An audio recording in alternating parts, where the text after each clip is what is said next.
السلام علیکم ورحمۃ اللہ وبرکاتہ۔ پیارے دوستو، یہ کہانی ہے ایک گاؤں کی جہاں مٹی کے گھروں میں امیدیں پکتی تھیں اور خواب مٹی کے برتنوں کی طرح نازک تھے۔ وہاں رہتی تھی ایک لڑکی عالیہ اپنے بوڑھے باپ حاجی سلیمان اور دو بھائیوں رافع اور حمزہ کے ساتھ۔ ان کی ماں بچپن میں ہی چل بسی تھی۔ سلیمان دن بھر مزدوری کرتا جبکہ عالیہ مٹی سے برتن بناتی اور شام کو گاؤں کے بازار میں بیچنے کے لیے لے جاتی۔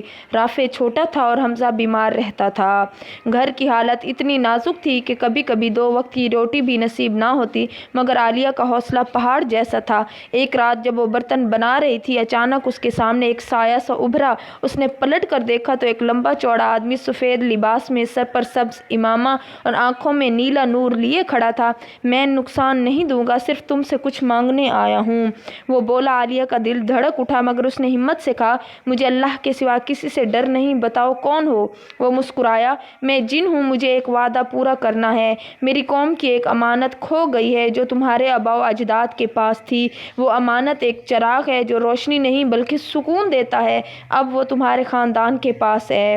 عالیہ کو کچھ یاد نہ آیا، مگر دادا کی پرانی لکڑی کی الماری میں ایک عجیب سا پیتل کا چراغ تھا جو ہمیشہ بند رکھا جاتا تھا۔ اگلی صبح عالیہ نے چراغ نکالا، صاف کیا اور جیسے ہی اسے ہاتھ لگایا، چراغ خود بخود چمکنے لگا۔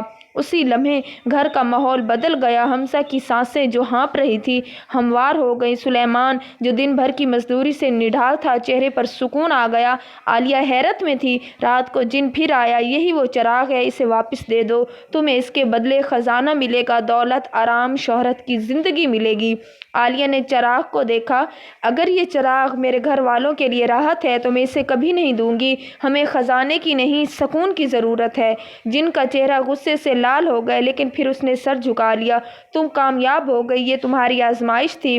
اصل چراغ تمہارا صبر ہے، تمہاری قربانی ہے۔ میری قوم کو ایسے انسانوں کی تلاش تھی جو گھر پر دولت پر گھر کو چنے، تم نے وہ کر دکھایا۔ پھر اس نے ایک مٹی کا سکہ عالیہ کے ہاتھ میں رکھا اور بولا، جب تمہیں کبھی کوئی بھی حاجت ہو، اسے زمین میں دبا دینا، مدد پہنچ جائے گی۔ یہ کہہ کر وہ غائب ہو گیا۔ وقت گزرا، عالیہ کی محنت سے حمزہ بالکل صحت مند ہو گیا۔ رافع تعلیم میں آگے بڑھا۔ چراغ اب الماری میں رکھا رہتا، مگر اس کی روشنی ان کے چہروں پر جھلکتی تھی۔ ایک دن گاؤں میں قحط پڑ گیا، سب کے پاس کچھ نہ رہا۔ عالیہ نے وہی سکہ زمین میں دبایا۔ اگلی صبح اس کے گھر کے باہر پانی کا چشمہ پھوٹ پڑا۔ گاؤں کے سب لوگ وہاں سے پانی لینے آنے لگے۔ اب عالیہ کا گھر خدمت کا مقام بن گیا۔ عالیہ نے چراغ دولت یا طاقت کے لیے نہیں بلکہ اپنوں کی خوشی اور قربانی کے لیے چنا۔ جن بھی یہی دیکھنا چاہتا تھا کہ کون دولت کو محبت پر قربان کرتا ہے۔ اصل چراغ وہ ہوتا ہے جو دل میں صبر، وفا اور قربانی سے جلتا ہے۔ اور ہر جن برا نہیں ہوتا، کچھ جن آزماتے ہیں اور کچھ رہنمائی کرتے ہیں۔